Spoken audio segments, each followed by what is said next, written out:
Thank you all for joining us. Today in this fall 2024 CSA series, we're talking about add-on shares and a la carte items and how to kind of boost your business with extra additions to your share. So I'm also going to tell you that today I'm doing this without a technical support person. It's just me. I mean, technical support. I don't have a partner with me today, so just bear with me. If you put things in the chat, that's great. I will be keeping an eye on that. And we are also recording today. So just like bear with me a little bit as I'm a one person show today. You can please remain on mute unless you're asking a question. I love questions that are from humans. You can also put any questions you have in the chat function. And if you're just joining us, you can share your name and location and farm in the chat function. There is closed captioning available if you need that, and we are recording this to watch later. And today we're kind of going through like how to think about add-ons and share add-ons versus a la carte add-ons, how to manage those, how to develop partnerships with other farms, depending who you are in the scheme, other kinds of tools and surveys. And at the end, we'll have questions, although you're welcome as always to ask questions through the course of the conversation. Also just to break it up so you don't have to only hear my voice. So we are Farm Generations Cooperative. Farm Generations Co-op is a multi-stakeholder agricultural co-op. So we started as a farmer-owned co-op, but the employees of Farm Generations can also be stakeholders. So that's why it's a multi-stakeholder cooperative. And the product that Farm Generations Cooperative has produced is called GrownBy. And so some of you may be using GrownBy already. That's awesome. That is our current product, and we're constantly working on making it better and more robust and have more features and all of that. I didn't introduce myself last week, but I'll give like maybe the briefest introduction. So I'm Kara Fravor. I work on sales and support at GrownBy. I spent about a decade as a diversified vegetable grower, and in all of that time, pretty committed to CSA, and prior to that, also pretty committed to CSA. So I've spent a lot of years being pretty dorky about community-supported agriculture. And yeah, and I love kind of getting to talk about that with farmers around the country. So this project that we're talking, that's like that has funded these educational projects was in partnership with GrownBy, which is a New York City organization. GrownBy kind of does a ton of farmer education in New York City, and an organization called Just Food in New York City that does lots of community food work and historically helped to build CSA distribution locations around New York City. This project was funded by the USDA. One of the awesome things about GrownBy is because we're a cooperative, we're not like venture capital backed. And so a lot of our startup funding and funding for special projects has come from the USDA and from other grants, so that we can hopefully like get up and running without ever having investors that want their money back. The four big parts of this project were the grant ended, but I'm still doing some work around it. The four big parts of the project included online and in-person workshops on CSA best practices in New York City. So those were led by farmers. There's one posted on YouTube in English and one posted on YouTube in Spanish. There's a corresponding handbook for farmers, so you can download that on our website, and you have to enter your email address in order to access it. It's like pretty long and full of great information, and these workshops are all based on information that's in that book, but kind of fleshes out the details a little bit. We also did a big survey report assessing the state of CSA projects in New York City, CSA programs and farms that serve them in New York City. So there's a whole survey report on that. And then additionally, we built a set of features for GrownBy that support farms. We have a really robust CSA feature set, but also supporting farms that have this sort of specific New York City model. And we might hint about that way that it works in New York City. These webinars, this sort of fall 2024 series, are not New York City specific. We're talking about uses that could be applied anywhere, but in New York City, there's a core group model. So we will touch on what volunteers might do in this setup. And I think that can be helpful to think about anywhere, like having volunteers on your farm is really helpful. So popular add-on products. This is sort of a brainstorm. This list is made to be a little bit more exhaustive than prescriptive. So definitely I would not say, oh, you should have all of these add-ons. You might not have any add-ons. You might just be here curious about what's out there. But these are some that we have seen. Certainly certainly fruit and eggs are some of the most common add-on shares. And I think that eggs, certainly, I know we have an egg grower here. Eggs are a very easy add-on share because they come dependably every day. And so you might want to be selling them for the same length of your CSA, and they may dovetail into your traditional vegetable CSA also. But we'll talk more about that. And then there's other stuff, basically it's it would be awesome if every CSA member probably would be excited if their CSA pickup or delivery felt very whole food and they could get all the stuff they love and feed their families. So these are just some of those ideas. And then there's a question of shares or a la carte. All right, so just to think about the difference. So a share is a subscription. CSA is usually a subscription sold over a certain number of weeks. Sort of, I think, inherent in the original considerations of what makes CSA is a bit of shared risk and bounty. That can be true with add-on shares as well.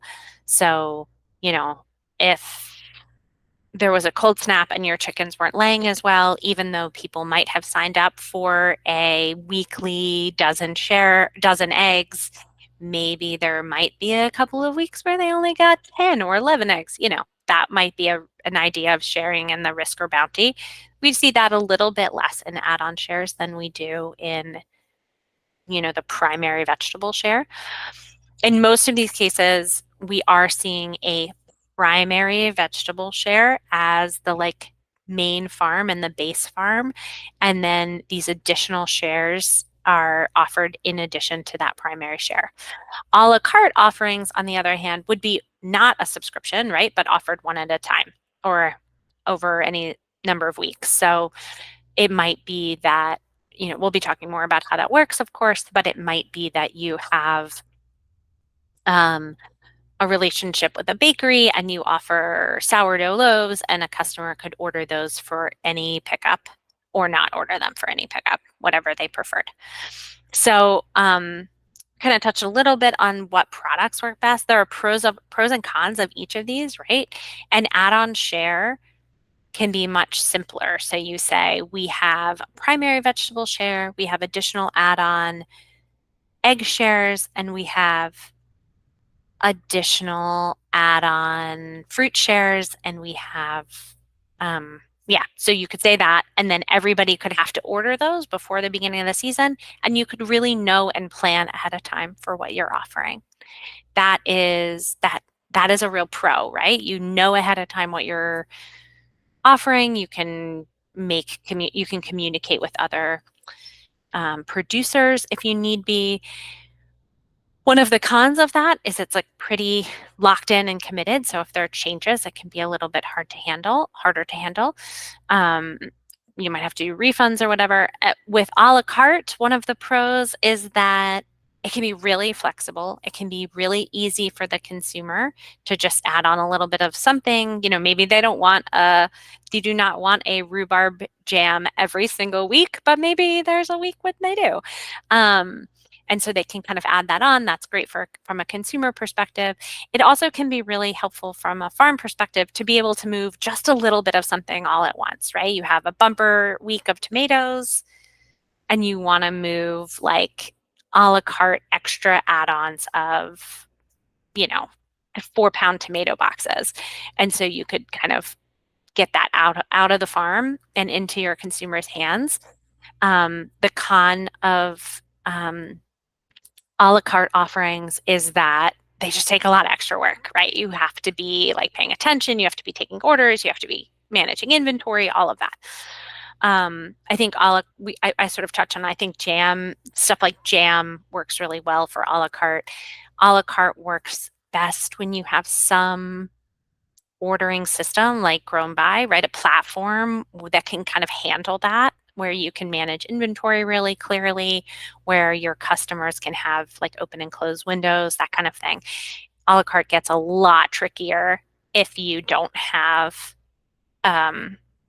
like a little bit of tech help from that perspective. And I really think a la carte can be helpful, like I said in that tomato example of like moving a little bit of extra. We know farms, I was going to give the example of Tippy Produce that offers extra tomato shares here and there throughout the season, or extra tomato deliveries or drop-offs, extra boxes of tomatoes through the season when that's a possibility. A farm might offer extra bunches of basil, like just things they have too much of that they want to move in addition to the shares that they've sold.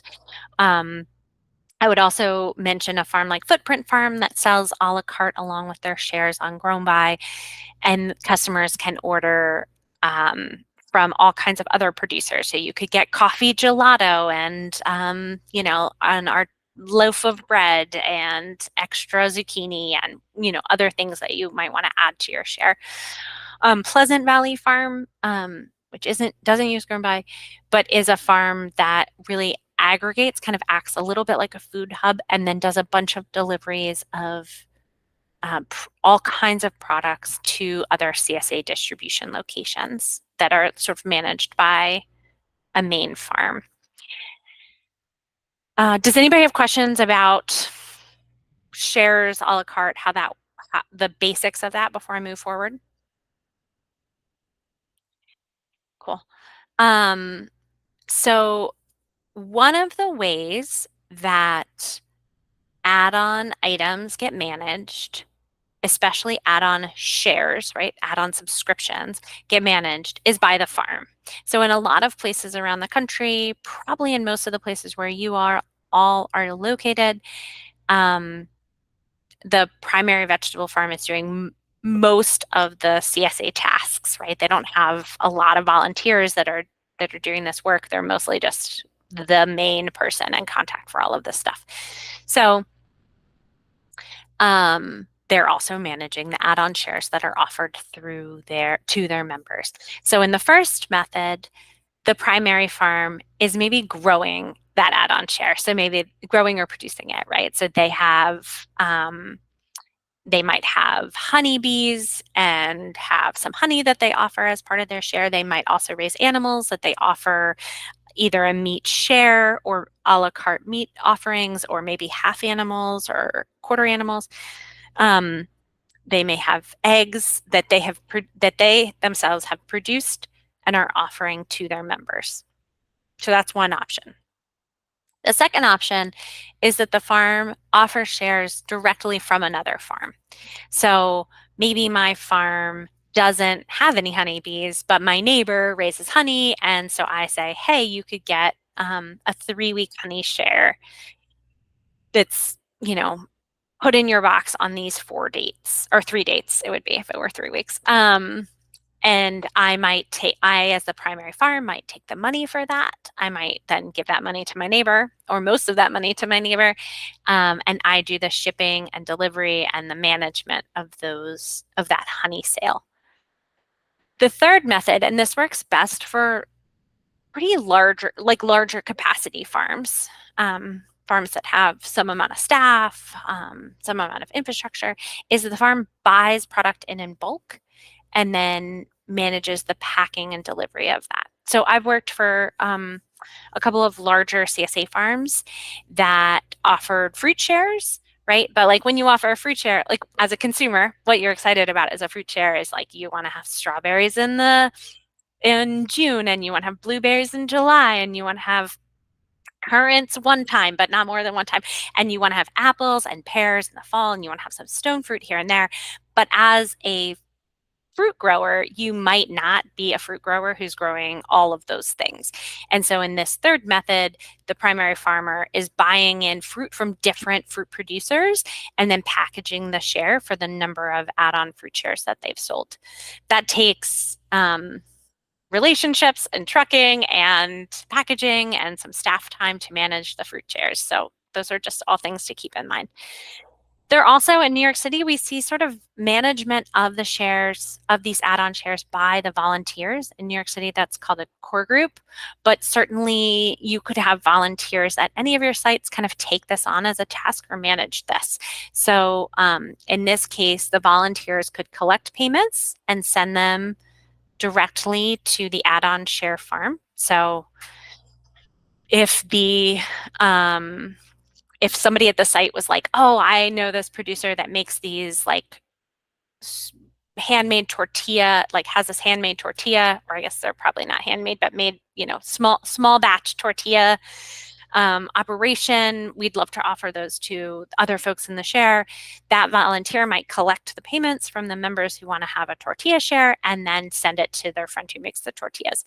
Or the members could pay the tortilla people directly, on GrownBy or on Venmo or however, and the tortilla people could bring them to the site. Or if it's permitted by the distribution location, it could be that in this case, in this continued example of tortillas, that the tortilla producer would come to distribution and offer those for sale a la carte.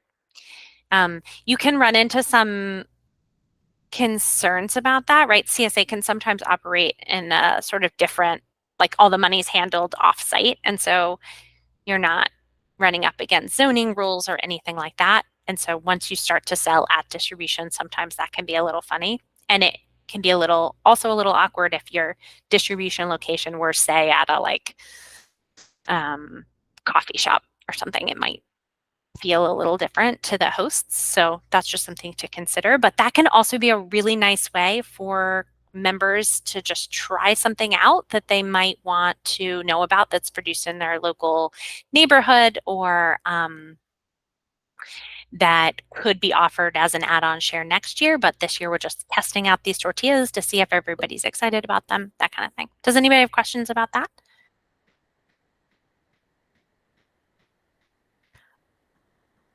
Um, Maggie, my like GrownBy's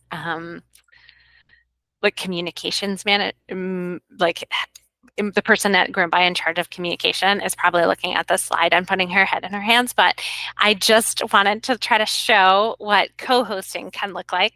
So in this case, there's also the option of, here on the left, we have this like primary farm, right? And they might have their own meat and vegetables that they grow, and then fruit that they've brought in on their own, and they truck that to the distribution location shown down here. And then you might allow co-hosting. So you might say, like, maybe a local mushroom farm wants to come and deliver to that same distribution location. Maybe a bakery wants to have bread available. Maybe an artisanal pasta maker wants to have pasta available. And together, you all kind of co-host that CSA pickup. So that's another way of kind of sharing that task and making sure that the members can have lots of different cool things available without putting too much responsibility on any one farm to manage that. There are plenty of on-site considerations. So these are considerations of things that you might want to be thinking about at distribution. So you want to be thinking a little bit about the layout.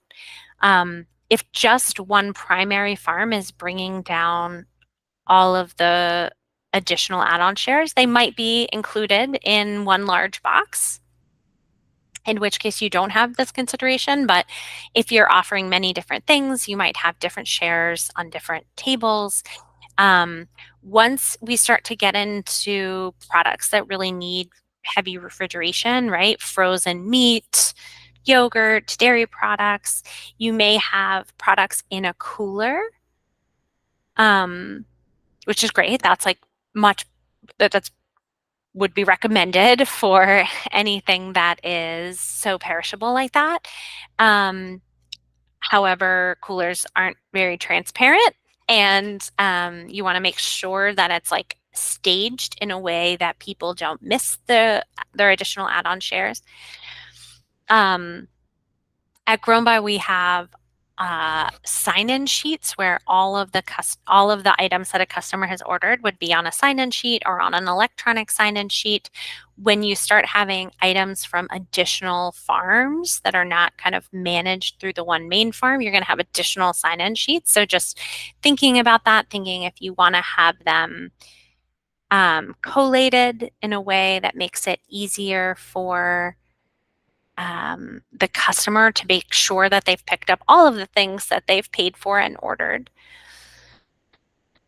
Additionally, on site, you might need extra storage if you're offering all these extra add-on things. So, that shouldn't say add-on toes, but actually add-on totes. So you might have totes or bags. You might have coolers that remain from one week to another. If the meat farm is, say, dropping off all of the meat and then picking up the empty coolers the following week.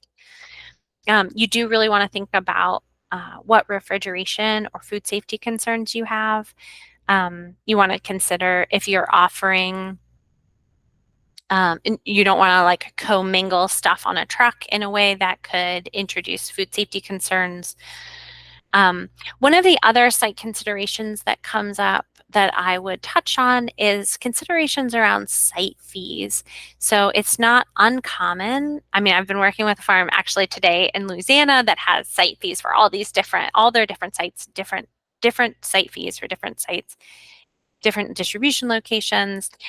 Those are often paid by the main primary farmer. And so when you start to add on additional shares or a la carte things, you just want to make sure that everyone's feeling very fair about all of it, and that you're not bringing in an add-on farm or a farm offering some a la carte items that's not like helping to cover those fees. Or if they're not, like just making sure that that's all clear and out in the open and no one's having hard feelings. That has been a thing we've heard reported as causing some tension at distribution locations. There's one other thing I was going to say about that. And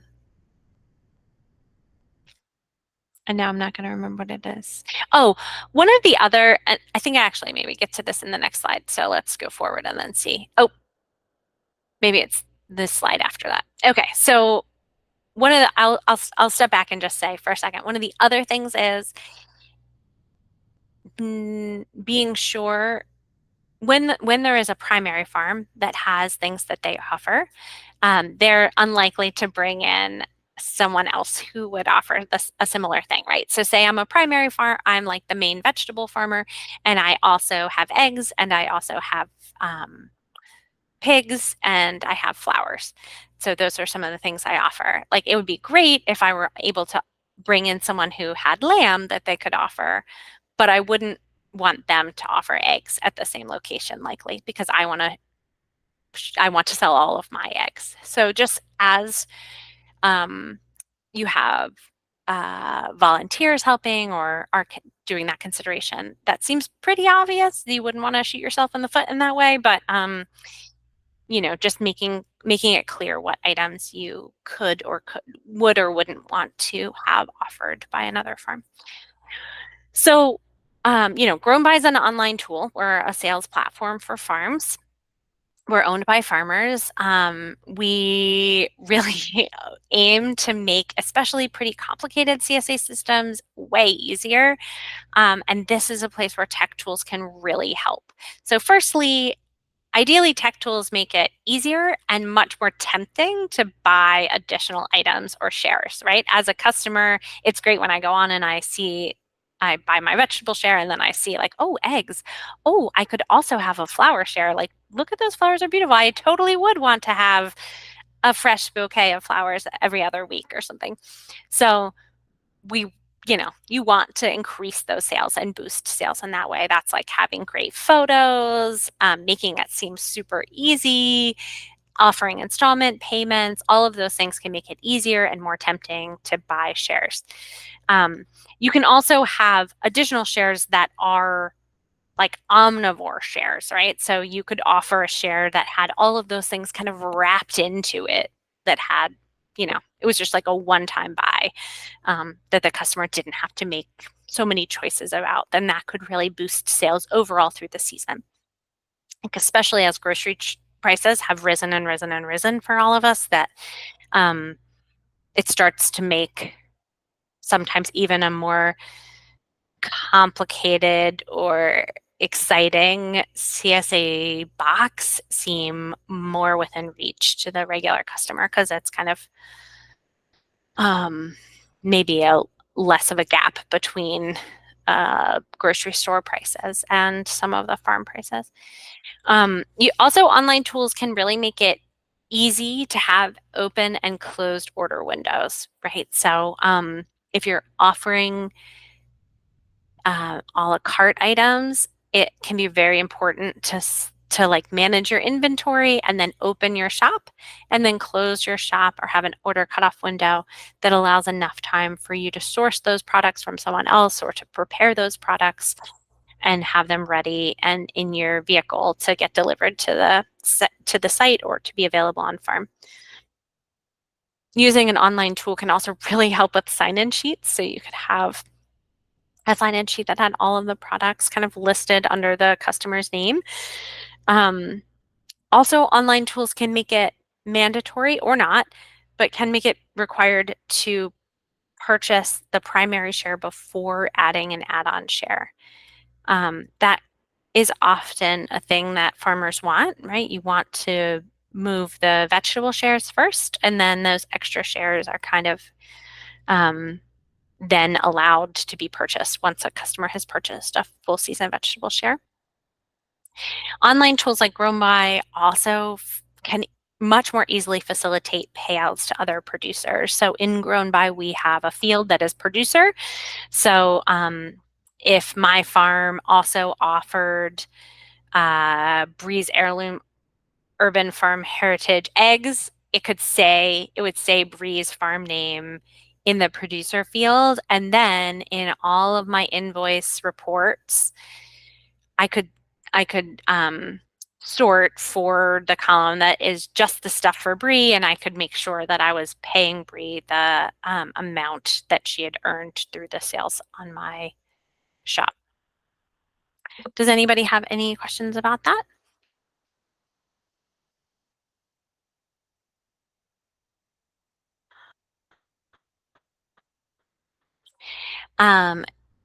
So one of the things that I think I would hope that people came to today is to think about like how could you find more partnerships, right? What are the best ways to find the folks that you want to either co-host with at a distribution location, or that you want to offer from your farm, like offer shares available through your farm?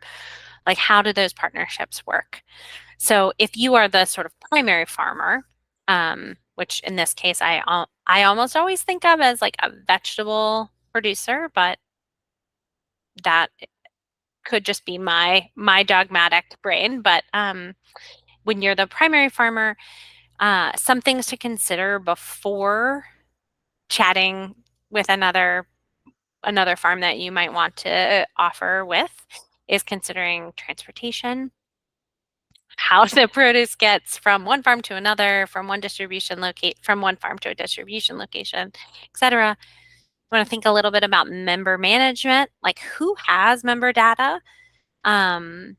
Is that shared across everyone or not? um, Sort of who is taking payments, that also that payout schedule. So if I, in this example I gave earlier where I'm selling Breeze eggs, if I am taking all the payments and those are getting deposited into my bank account, what is the schedule on which I'm paying Bree for the eggs? Some cases you're paying before the eggs get dropped off. And in the case of add-on shares, that can be especially useful, right? Both farms can benefit from that pre-season payment that can still be a really key part of CSA. So just being clear about that, being clear about what timing you need for any pre-orders. So I've talked to farms who are like, oh, all of our bread orders have to be in by a certain day, which is much earlier than most of our orders because it takes so long to like prep and make sourdough. So that kind of timing and being clear about how that timing works. Any member communication, is that all happening through the primary farm? Is that all happening? Is it happening individually? Who has that information? Any of the food safety or storage stuff we talked about.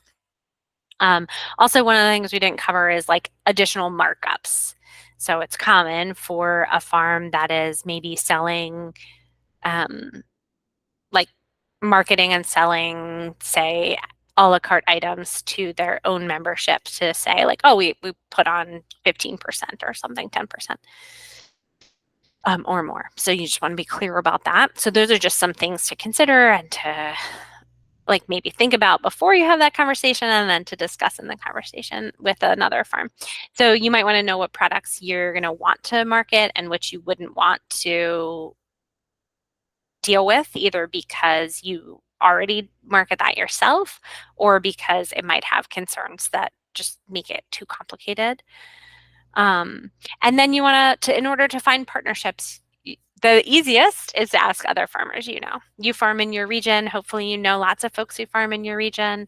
So asking anybody you know and love might be at your farmer's market with you, or somebody you've kind of trained with or apprenticed with, anybody like that. So offer other farms who have products that you really believe in. You can offer those. You can also go through existing farming groups. So in our area, we have craft. We see that in some other regions, or you might have organic farming organizations in your neck of the woods that could be a way for you to meet other farms that produce things in ways that you support. You can go through nonprofit organizations or land trusts, your local extension. So those are all ways. GrownBy has an interactive map. And so you can search GrownBy for other farms in your region that might have things already on GrownBy. Of course, there are some places where GrownBy has lots of farms in one region and other places where you might look and maybe you're the first one. So that's great. You can also ask, this side says ask your core group, but you can also ask the volunteers in your CSA membership, or even if they're not yet volunteers, you can ask for volunteers to help you with this task, to say like, we would love to have an egg farmer as an additional share for next year, but we don't really know who to offer that from. Do any of you members have suggestions or people that you have bought eggs from that you'd be interested to see, or is anybody willing to take on this task? I would still recommend that you do a lot of the conversation, but perhaps they can help find some folks for you if you don't know someone else.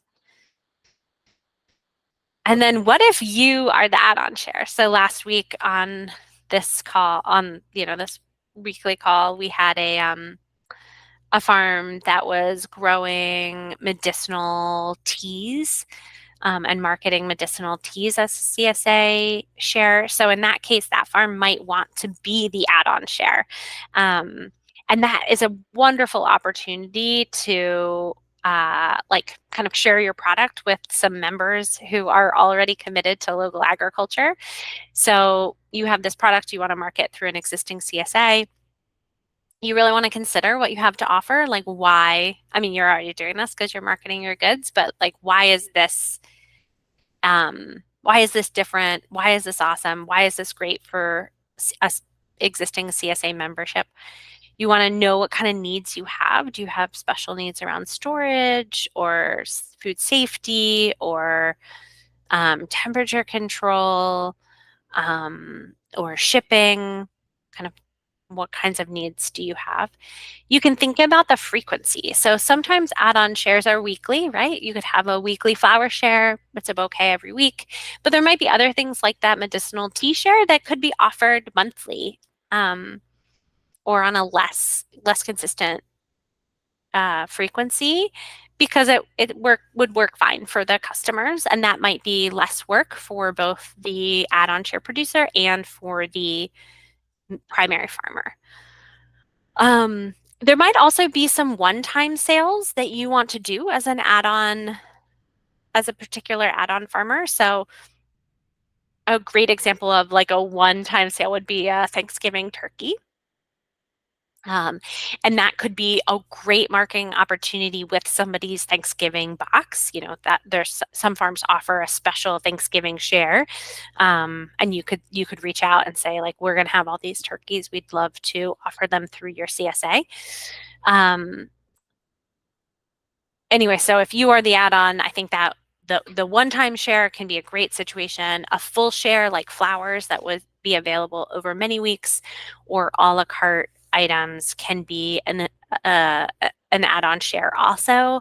It can just take a little bit more legwork to consider how to make it work well. If you are contacting an existing CSA location or CSA farm that has locations, to say like, hey, I have this item that I'd love to co-market with you. I'd love to offer to your membership.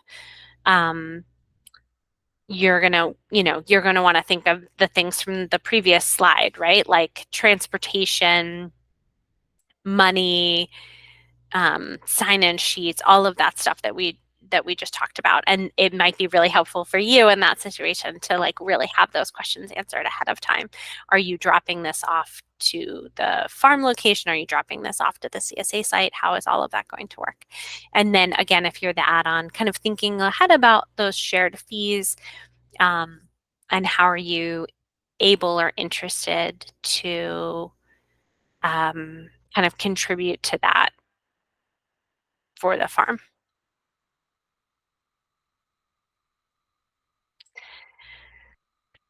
And then we're coming up on the time of year when farmers are starting to think about their end of season surveys.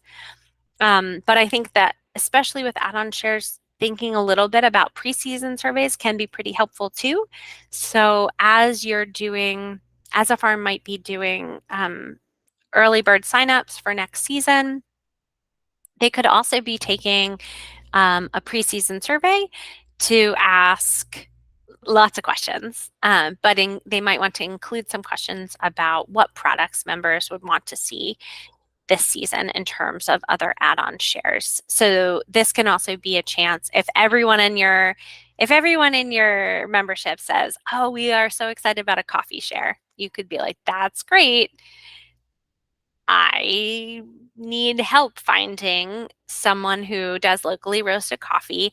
And that can be a chance to ask those members like, hey, you said you were excited about coffee share. How can you help find and facilitate this coffee share? So that can just be a moment of potential collaboration. I think it's also really helpful. Everybody wants everything, right? We all want everything delivered right to our houses, super easy peasy. So it may be helpful to think, as the farm doing this preseason survey, what is a threshold of a percent of members that want an item that would be reasonable for you to consider offering it? So if two people say, we really want tortillas, but you have 500 members, it probably does not make sense for you to search out a tortilla share. Similarly, with that preseason share, it could be helpful to offer a list of items that you are considering, like, hey, would you be interested in coffee, fruit, flowers, yogurt, but to not ask about shares that you aren't that excited about or don't know how you would offer, don't know anyone who would offer them. And you could just leave a blank box for people to make suggestions for things they'd really love to see. Again, all of this is really big picture work. And if you're like, whoa, that is really hard, all I want to do is grow vegetables, then I totally commend you. You should just do what you can do.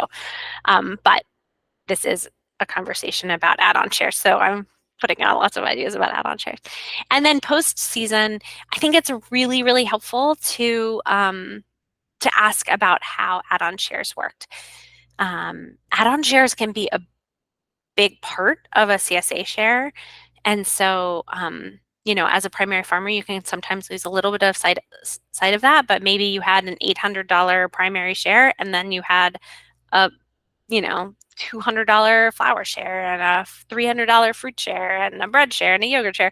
And so it would be very important to be asking clear questions about the quality of those things that your customers received, the ease of pickup, the packaging, the communication from other farms, because those items are ultimately also creating an experience that reflects on your farm too. And so you want to be sure that customers are having a really good experience. And also if they have suggestions, that those are suggestions that you can communicate to the producers that you work with or that you're in contact with. A post-season share can be another opportunity to inquire about add-ons people want. And then one final thing is I have worked for some awesome farmers who do really good end of season debriefings with the whole crew, right? That takes a lot of time. It's not something everyone does. I love it. I wish it were part of my other parts of my life. And I think it can be really key to check with anybody who's doing your deliveries, helping to manage your site, your employees who are packing shares, to see what worked and what didn't about these add-ons. You know, do your employees feel like they spent a lot of time on it, not too much time on it, it was physically difficult, or like unloading all of these coolers was super hard because they don't stack and can't be hand truckable? What are the things that need improvement, not just from the customer perspective, but also from the employee perspective? Great. Well, if no one has questions, I'll stick on here for a little while longer, but I'm going to turn off the recording. Thank you all for attending. And I hope to see you in a future workshop.